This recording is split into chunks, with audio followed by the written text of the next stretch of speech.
When the galaxy first heard of the Drakkar, most people didn't believe the reports. Stories from distant worlds always seemed exaggerated. But soon, every planet in the Council received the same emergency transmission. The Drakkar had arrived, and nothing could stop them. The first planet to fall was a peaceful trading hub called Sovan. For generations, Sovan was known for its calm lakes, floating gardens, and bustling markets. Now, ships darkened the skies, massive and silent. The Drakkar descended like a storm. They walked through the city streets without fear, taller than any other species, covered in armored scales that reflected the sun. Their claws tore through metal, and their fangs broke even the strongest armor. No wall could keep them out, and no weapon seemed to slow them down. The news spread fast. Sovan was gone in a day. Then another world fell, and another. Every report told the same story. The Drakkar were not interested in talking, only in conquest. They didn't need translators or diplomats. They only wanted control. Their ships drifted through the stars, searching for the next target. Entire. Fleets tried to stop them, but failed. Energy beams bounced off their scales. Missiles exploded harmlessly in the air around them. Soon, a kind of quiet terror spread among the stars. The Galactic Council called the Drakkar apex predators, the most dangerous beings ever seen. On Earth, people watched the broadcasts from faraway worlds. Some thought it was just a scare story made to distract from their daily problems. Others argued on news shows, debating what humans would do if the Drakkar ever came to Earth. Scientists gathered in secret, sharing data and analyzing every bit of footage. The world government sent out teams to study the pattern of attacks. But for most people, life continued as usual until the Council sent a direct message. In the big hall of the United Earth Council, the leaders of many nations sat in front of a giant screen. The Council's representative, a tall bird-like alien with silver feathers, looked nervous. "Humans," he said, "the Drakkar are moving towards your system. We beg you, hide, evacuate, do not fight them. No species has survived a direct attack." The human leaders exchanged looks. Some faces showed fear. Others looked angry. Finally, one old general stood up. His voice was calm. "Thank you for the warning," he said, "but hiding is not what we do." The council representative tried to explain again. "We have lost millions. Entire civilizations have fallen. The Drakkar cannot be stopped. You must understand," but the general shook his head. "We have read all the reports. We have seen what they do. But Earth is not like other worlds. We have faced threats before." After the call ended, the council room buzzed with urgent voices. Some leaders wanted to follow the advice and evacuate the major cities. Others argued that fighting was the only option. In the end, they reached a decision. Earth would not go down without a fight. Preparations began that same day. Military bases all over the world went on high alert. Scientists shared their research with the armed forces. Engineers started working on new defenses using the latest technology. People in the cities practiced emergency drills. But even with all the planning, there was a sense of dread. No one knew what the Drakkar really wanted, or how to beat them. Soon, the first human colony to face the Drakkar was the mining outpost on Europa, a moon of Jupiter. The colony was small, with only a few hundred people, but it had powerful drills and automated defenses. When the Drakkar landed, the miners did not run. Instead, they used their machines to create barriers, digging deep trenches and setting traps with heavy equipment. The Drakkar came in waves, smashing through everything in their path. The miners watched from the control room, guiding remote-controlled machines against the invaders. Heavy drills spun out of control, throwing sparks and debris. Mining lasers fired at the Drakkar, hitting their scales and leaving deep marks for the first time. One miner, a young woman named Lisa, came up with a new idea. She used the colony's computer to overload the power grid in certain sections, creating explosions that trapped some of the Drakkar in the tunnels. Another miner, a quiet man named Carl, figured out how to fill the tunnels with toxic gas from broken pipes. Slowly, the Drakkar began to realize that this world was different. After hours of fighting, the Drakkar pulled back, leaving several of their own behind, wounded or trapped. For the first time, a human colony had survived an attack. News of the victory traveled quickly. Earth's leaders cheered, but they knew the fight was not over. The Drakkar were not used to losing. Soon, their main fleet changed direction, heading straight for Earth. The Galactic Council was stunned. "How did you survive?" asked a reptilian ambassador during a video call. The Earth general answered simply, "We study our enemies. We don't give up. And we always find a way." While Earth prepared for the next attack, scientists studied the remains of the Drakkar left behind on Europa. Their armor was thick, but not unbreakable. Their bodies were strong, but not immune to traps and gas. Slowly, humanity began to understand their new enemy. Meanwhile, on the Drakkar flagship, the warlord was furious. He had never faced such resistance. On every other world, the battle had been quick. But the humans fought with intelligence, not just force. They changed tactics, used machines in new ways, and turned their own mining tools into weapons. The warlord ordered his captains to prepare for a full invasion. Earth would pay for this insult. He promised to show the galaxy that the Drakkar were still the apex predators. On Earth, people did not panic. Instead, they came together like never before. Old rivalries were forgotten as countries shared technology and information. Scientists worked day and night, creating new armor, new weapons, and new ways to defend the planet. Children practiced safety drills in schools, and adults trained to help in emergencies. Neighborhoods organized watch groups. Engineers in every city built hidden bunkers and escape routes. Hackers worked together to strengthen computer defenses against alien signals. The mood was tense, but hopeful. For the first time in history, all of humanity was united against a single threat. As the Drakkar fleet entered the solar system, people around the world watched the skies. They knew the enemy was close, and they knew it would be the greatest battle Earth had ever faced. But no one was willing to surrender. Not now. Not after everything they had learned. They would fight together, using every tool, every idea, and every ounce of courage. The Drakkar might be apex predators, but humans were something different. They were survivors, and they were ready. The day the Drakkar fleet entered Earth's orbit, every news channel on the planet went silent for a moment. In cities and towns, people gathered around screens, waiting for updates. Even those who never watched the news found themselves drawn to the tension in the air. Everyone knew this was not just another alien threat. This was a fight for survival. In Earth's main command center, the leaders of all nations sat side by side, staring at a live feed of the sky.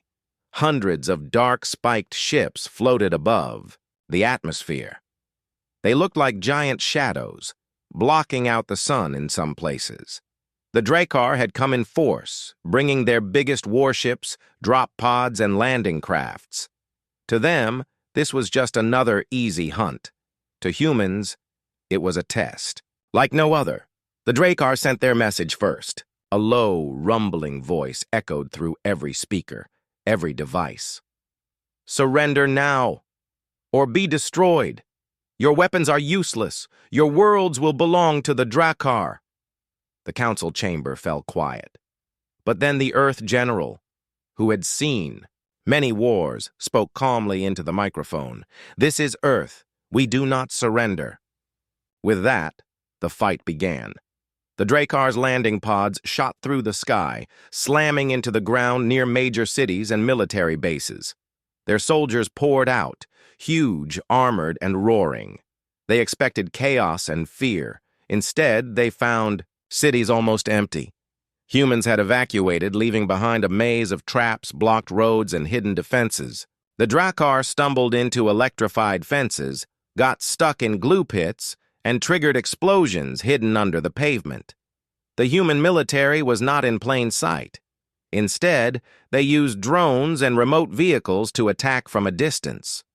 Small, robots rolled through the streets carrying explosives that surprised even the Drakkar. When the Drakkar shot at the drones, some exploded in bright flashes, while others released clouds of thick, choking smoke. For the first time, the Drakkar found themselves coughing and blinded. Their thick scales could stop bullets, but not everything. In the countryside, the Drakkar tried to surround smaller towns. But the people there had learned from the Europa miners. They used farm equipment as weapons, built barriers from tractors, and turned barns into hidden bunkers. Groups of ordinary people worked together, watching from hilltops and sending signals to each other.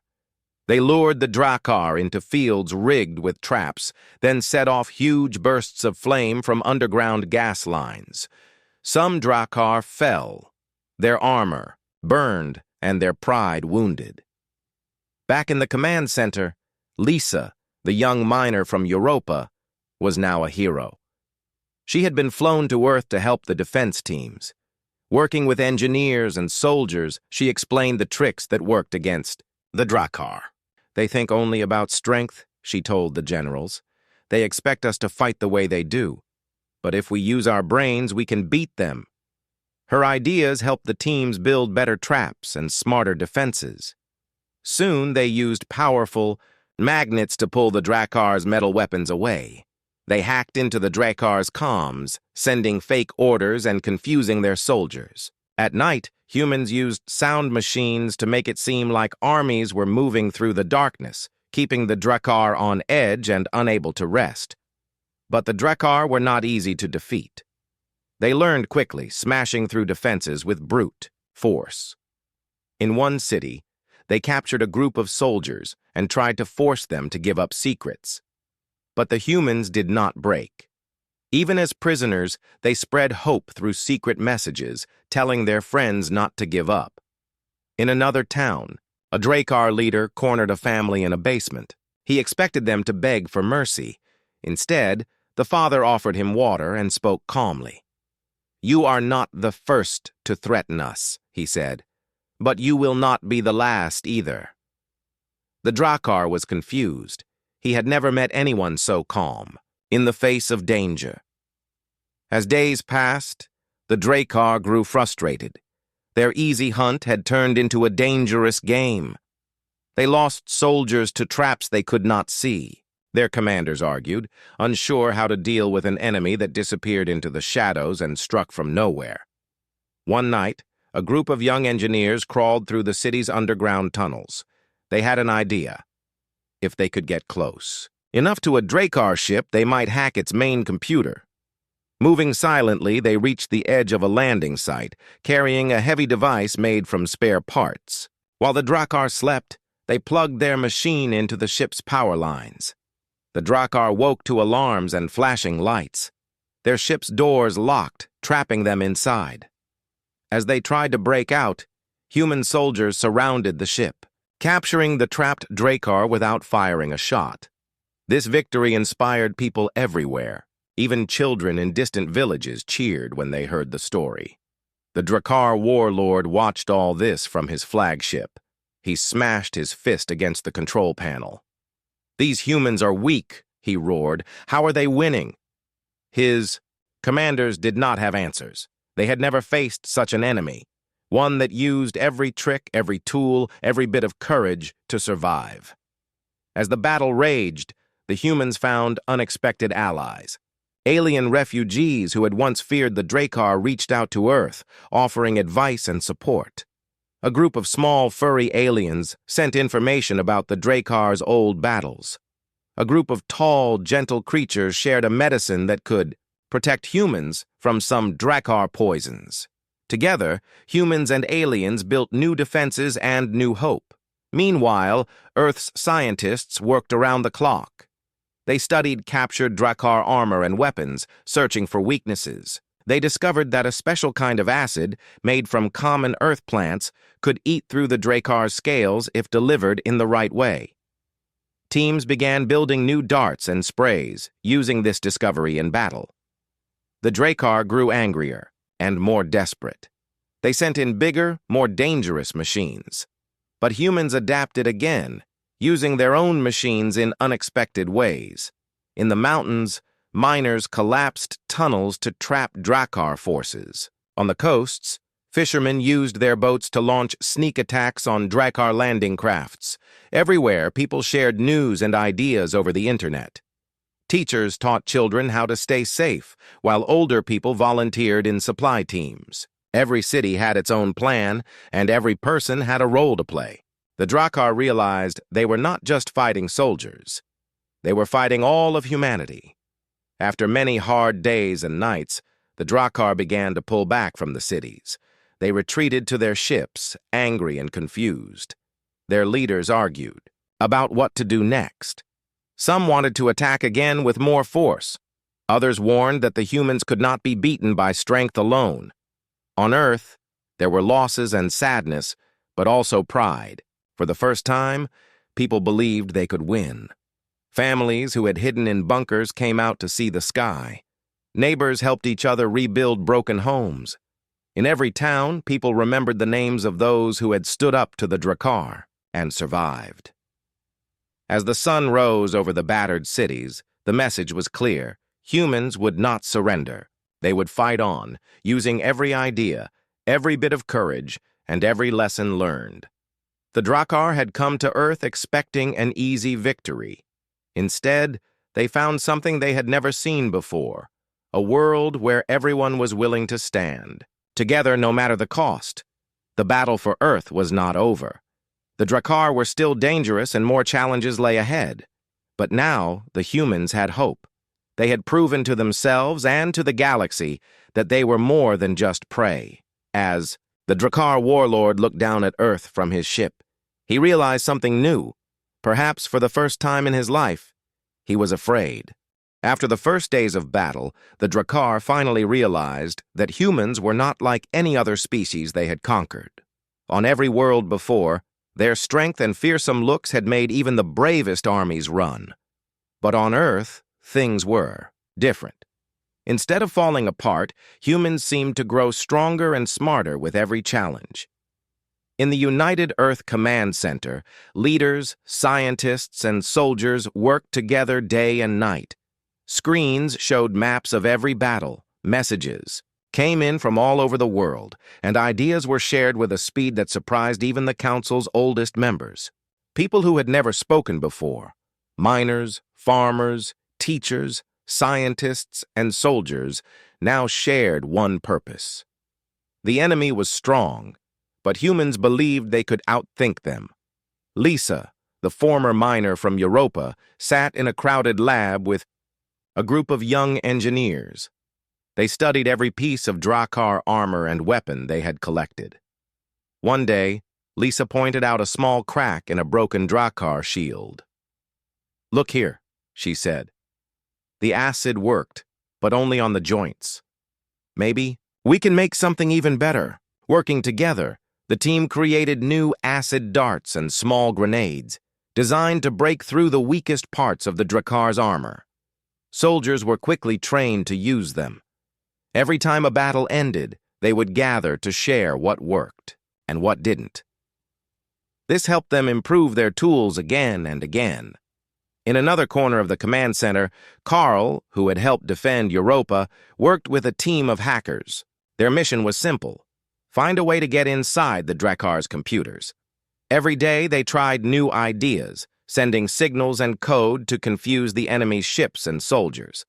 After days of trying, they finally managed to break into one Drakar, ship's communications. For the first time, the humans heard the Drakar commanders talking to each other. "They are everywhere," one growled. "We cannot predict their moves. They use tricks we have never seen before." These words made the humans smile. For once, the apex predators sounded worried. Out on the battlefield, the Drakar pushed forward with new attacks. They sent larger squads into the cities, thinking their numbers would make them unbeatable. But everywhere they went, humans set traps and used clever tricks. Sometimes they even pretended to surrender, only to lure the Drakkar into a maze of tunnels where acid sprays and smoke bombs waited. In one city, a group of high school students volunteered to help with the defense. They had a strange idea. If they could sneak close to the Drakkar's machines at night, they might use magnets and wires to mess up the enemy's electronics. With help from a retired engineer, the students built small devices that stuck to the sides of Drakkar walkers and caused their legs to freeze. Soon, videos of broken enemy robots filled the news, giving hope to people everywhere. While these small victories mattered, there were still many losses. Families hid in shelters for days, and some towns were almost destroyed before the Drakkar retreated. Every time a village was lost, the pain was felt across the world. But even in sadness, people refused to give up. They sent food, supplies, and messages of hope to anyone still fighting. The United Earth Council soon realized they needed more information about the Drakkar if they wanted to win for good. A special team of scientists, medics, and translators was formed to study the captured Drakkar. At first, the prisoners refused to speak, believing they were too powerful to be questioned. But when they saw how the humans treated their wounded and respected even their enemies, some began to talk. They told stories about their homeworld, their strict rules, and their belief that only the strongest survived. One young Drakkar, captured during a failed raid, asked to speak with Lisa. "Why do you fight like this?" he wondered.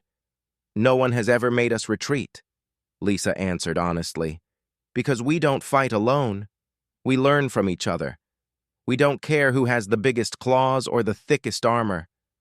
On Earth, everyone matters." These words surprised the Drakkar. He began to share small secrets about their weaknesses, how their armor was heavy and slowed them down, how their vision was poor in darkness, and how their leaders feared losing control. With this new information, the humans made more plans. They started night raids, using the shadows to their advantage. They used noise machines to confuse the Drakkar and set up mirrors to reflect light into their eyes. Little by little, the balance of power shifted. Outside of Earth, other species in the Galactic Council watched with amazement. No one had ever seen the Drakkar lose, but now messages of support began to arrive. Alien engineers sent blueprints for new shields. Doctors shared medicines that helped with Drakkar bites. Even worlds that had once been conquered by the Drakkar sent words of encouragement to Earth. Back in the command center, Earth's leaders realized the time had come for a new strategy. Instead of waiting for the Drakkar to attack, humans would strike first. With a mix of drones, soldiers, and volunteers, they targeted the Drakkar's biggest camps outside the cities. Using everything they had learned, the humans moved quickly. Acid darts, smoke bombs, hacked machines, and all the tricks that had worked before. In a forest outside one city, a team led by Lisa and Carl sneaked into a huge Drakkar camp. With careful timing, they planted devices that shut down the enemy's power and released a thick mist. In the confusion, human teams stormed the camp and freed dozens of prisoners. Not a single Drakkar could stop them. The news of this attack spread across the world. People celebrated, singing and dancing in the streets, even as battles still raged. Elsewhere, for the first time since the invasion began, hope felt stronger than fear. The Drakkar warlord saw all of this from his ship high above Earth. His anger grew with every defeat. He called his captains together. "We will not be made fools by these weaklings," he roared. "Prepare our greatest weapon. Let us remind them who the true apex predators are."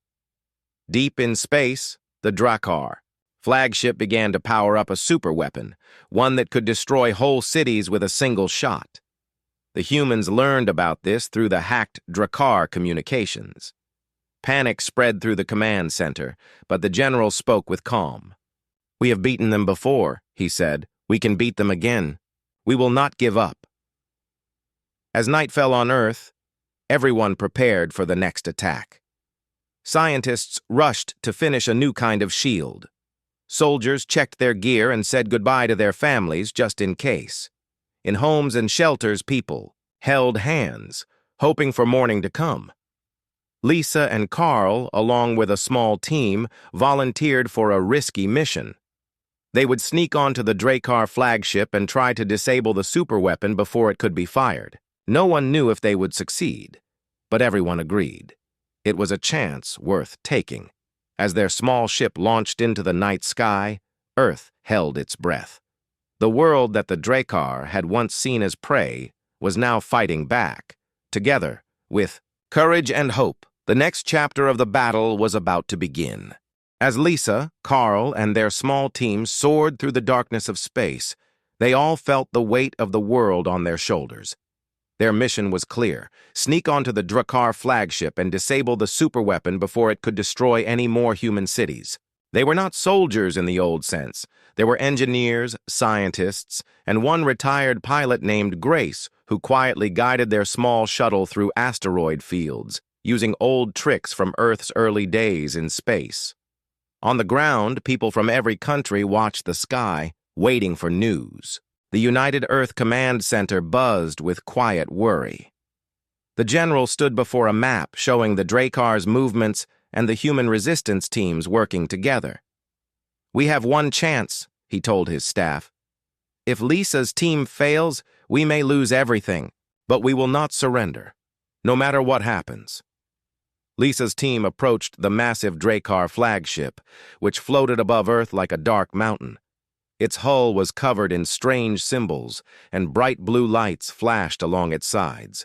Grace piloted the shuttle close, dodging patrol ships and using electronic jammers to hide their signal. At just the right moment, they hooked onto a service hatch, one that Lisa had found in stolen blueprints from the Drakkar computers. Inside, the halls of the Drakkar ship were cold and shadowy. The team moved quietly, following a map displayed on Carl's device. They wore special suits to hide their body heat and carried only the equipment they needed: acid darts, hacking tools, and portable shields built by Earth's best inventors. They passed rooms filled with sleeping Drakkar and others where strange machines hummed. The deeper they went, the more dangerous it became. Twice, they had to hide in dark corners as patrols marched by. Each time, Lisa reminded the team, "Stay calm, trust each other, and remember why we're here." Finally, they reached the superweapons control room, a huge chamber filled with screens and blinking panels. At the center stood the weapon itself, a barrel pointed toward Earth, charging with a low, threatening hum. A group of Drakkar engineers stood around it, arguing loudly about the next step. Carl glanced at Lisa. "We have to move now." Grace nodded, checking her watch. "We have less than 10 minutes before they fire." The team split up. Carl and Lisa crawled beneath the panels, looking for the power core. Grace and another teammate, Ben, slipped around the edges, ready to distract the Drakkar if needed. Suddenly, one of the Drakkar engineers spotted movement and shouted. Alarms blared, and heavy footsteps echoed as guards rushed into the room. Grace fired a smoke grenade, filling the chamber with thick white mist. Ben used a portable shield to block blaster shots. Under cover of confusion, Lisa found the power core and jammed an acid dart into the connection. Sparks flew, and the hum of the weapon died. The screens flickered, and the weapon's lights went dark. The Drakkar guards realized something was wrong and charged at Lisa, but Carl triggered a trap they had brought. A net of strong wires shot out, wrapping around the nearest attackers. Grace shouted, "Now everyone run!" The team dashed back through the twisting halls as the ship's alarms echoed around them. Meanwhile, on Earth, the United Command Center saw the weapon's energy readings drop. Scientists cheered. The general gave the order to all resistance fighters. "The Drakkar are vulnerable. Now is our time." As Lisa's team raced to the shuttle, they faced more danger. The Drakkar tried to block their escape, but the humans used every trick: throwing smoke bombs, turning off lights, and using sound decoys to send the guards in the wrong direction. In the chaos, Ben was almost caught, but Lisa pulled him free at the last second. They reached the shuttle just as Drakkar warriors fired at them from the docking bay. Grace powered up the engines and blasted away from the flagship. Outside, Drakkar. Fighters gave chase, but Earth's resistance pilots, waiting in hidden ships nearby, swooped in to cover their escape. As the team returned to Earth, the news spread quickly. "Humans disable Drakkar's superweapon," flashed across screens. Crowds gathered in every city and village, cheering for their heroes. The world felt hope, real hope, for the first time since the invasion began. The Drakkar warlord was furious. In his private chamber, he smashed a table in rage. "These humans have gone too far!" he shouted at his commanders. "Send every ship, every warrior! Earth must fall now!" But the humans were ready. With the superweapon offline, resistance teams attacked Drakkar camps all over the world. They used everything they had learned: acid darts to melt armor, hacked machines to cause confusion, and clever traps to capture enemy squads. On the streets of London, a group of school teachers led a group of teenagers in building barricades. In the mountains of Asia, miners used dynamite to block Drakkar tanks in narrow passes. On the oceans, fishermen ambushed Drakkar landing craft, throwing nets over their engines and leaving them stranded. Everywhere, people who had never seen battle before became defenders. The Drakkar were shocked. On other worlds, victory was always easy. But now, every hour brought more losses. Their commanders grew angry, blaming each other for failures. Some Drakkar soldiers, frightened by human tricks, even tried to surrender. Alien allies who had once feared the Drakkar now joined the fight. Engineers from the furry kin arrived with fast hovercrafts, carrying supplies and wounded fighters. Doctors from distant planets sent new medicines and scanners. The galaxy watched in amazement as humans turned the tide. In the United Earth Command Center, the general stood in front of his staff and spoke. "We have proven that courage and unity can beat strength and fear. We will never give up, and we will help every world that the Drakkar have hurt." As the days passed, Drakkar's ships began to retreat from Earth's orbit. The proud warlord, once so confident, now faced a new reality. His army was broken, and his enemies were united. He sent a message to his fleet. "Withdraw and regroup. This fight is not over." But even his own soldiers hesitated, afraid to return home in defeat. On Earth, the world came together to celebrate. In cities, people waved flags and hugged strangers. Old rivalries were forgotten. In small towns, people held hands and sang songs of hope. Children who had hidden in shelters for weeks came outside to play, their laughter filling the air. Lisa, Carl, Grace, and Ben were welcomed as heroes. They did not see themselves that way. "We were just doing what we had to do," Lisa said. "Everyone played a part. It wasn't just us. It was the whole world." Earth was safe, for now. But the people knew that as long as the Drakkar existed, the fight was not truly over. Still, humanity had learned the most important lesson. Together, they could face anything. The galaxy, once ruled by fear of the apex predators, now looked to Earth for hope and leadership. And deep inside every human heart, a new kind of courage had awakened, one that would never fade, no matter what dangers came from the stars. After the Drakkar fleet retreated, Earth was filled with relief and celebration, but no one let down their guard. Every city, town, and village stayed alert, fixing damage, rebuilding homes, and keeping watch on the skies. People were tired, but hopeful.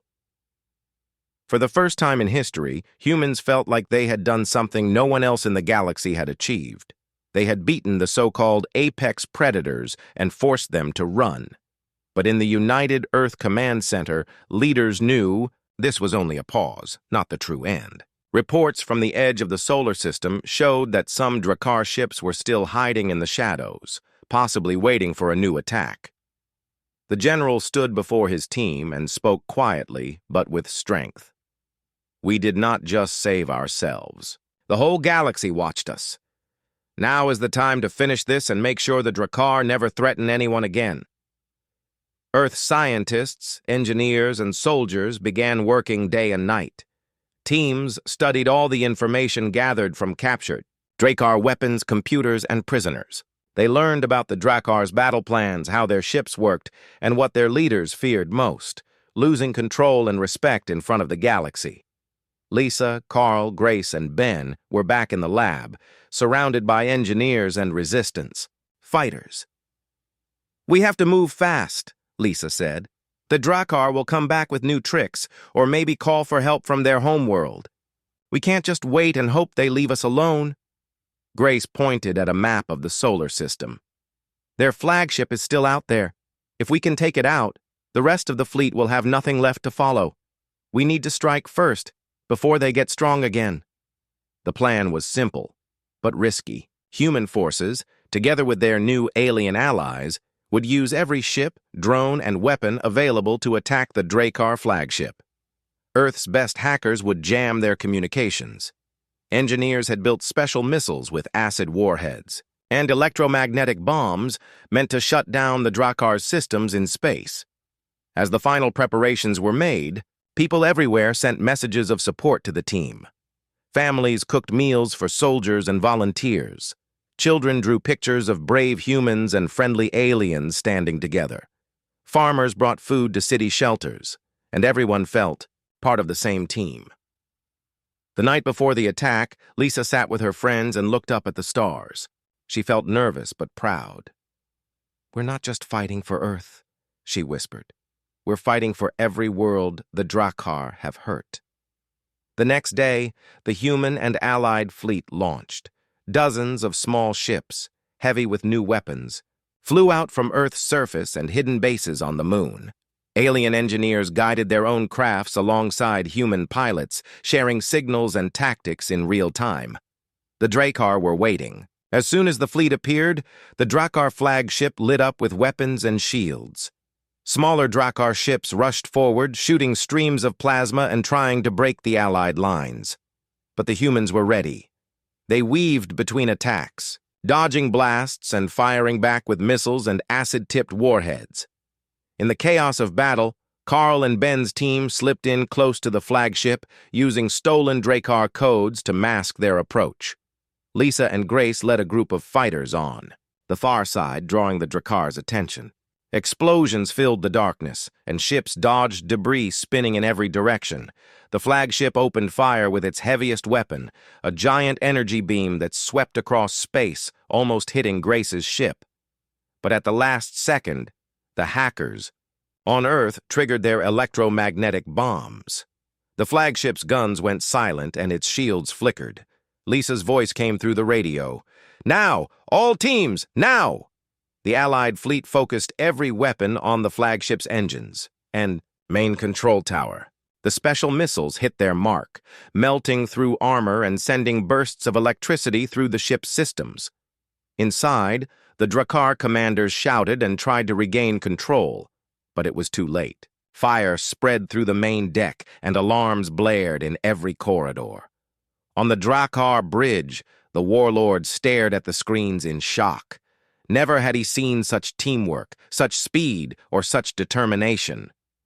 "This cannot be!" he shouted, but his words were lost in the chaos.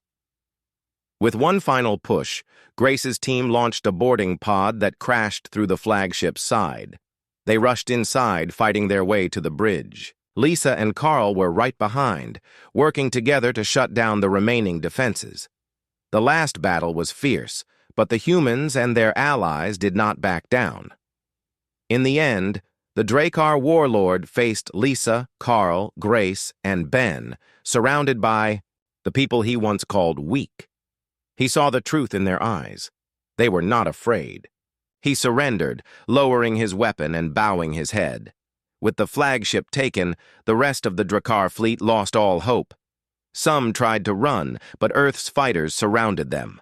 Others surrendered, seeing that the galaxy had changed forever. Back on Earth, People watched as the Allied fleet sent a message to every world. The Drakkar are defeated. No one has to fear them any longer. We stand together.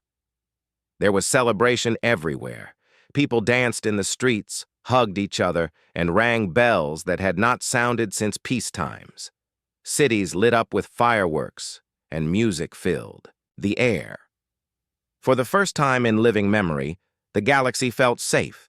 The United Earth General stood in front of a giant crowd, speaking to all the worlds listening. Today is not just Earth's victory. It belongs to everyone who stood up to fear and fought for hope. Humanity is not perfect, but we never give up. When we come together, nothing is impossible. Alien leaders sent messages of thanks and friendship. New alliances were formed, and old wounds began to heal. The former victims of the Drakkar found their courage again, inspired by Earth's example. Lisa, Carl, Grace, and Ben walked through, a city filled with cheers. People reached out to shake their hands or just say, "Thank you." A small alien child ran up to Lisa and hugged her leg, saying, "You saved us all." For a long time after, humans worked with their new friends to rebuild what was lost.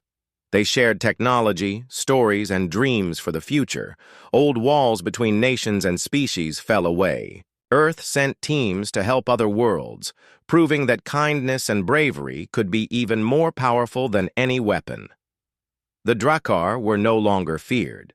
Those who survived learned from their defeat, and some even asked for peace and a new start. The galaxy watched as a new era began, shaped by the courage and unity that started on a small blue world. Humans had been called weak, soft, and unimportant, but when the worst danger came, they showed what truly mattered. Not strength, but heart, cleverness, and the will to protect each other. They became more than survivors. They became legends.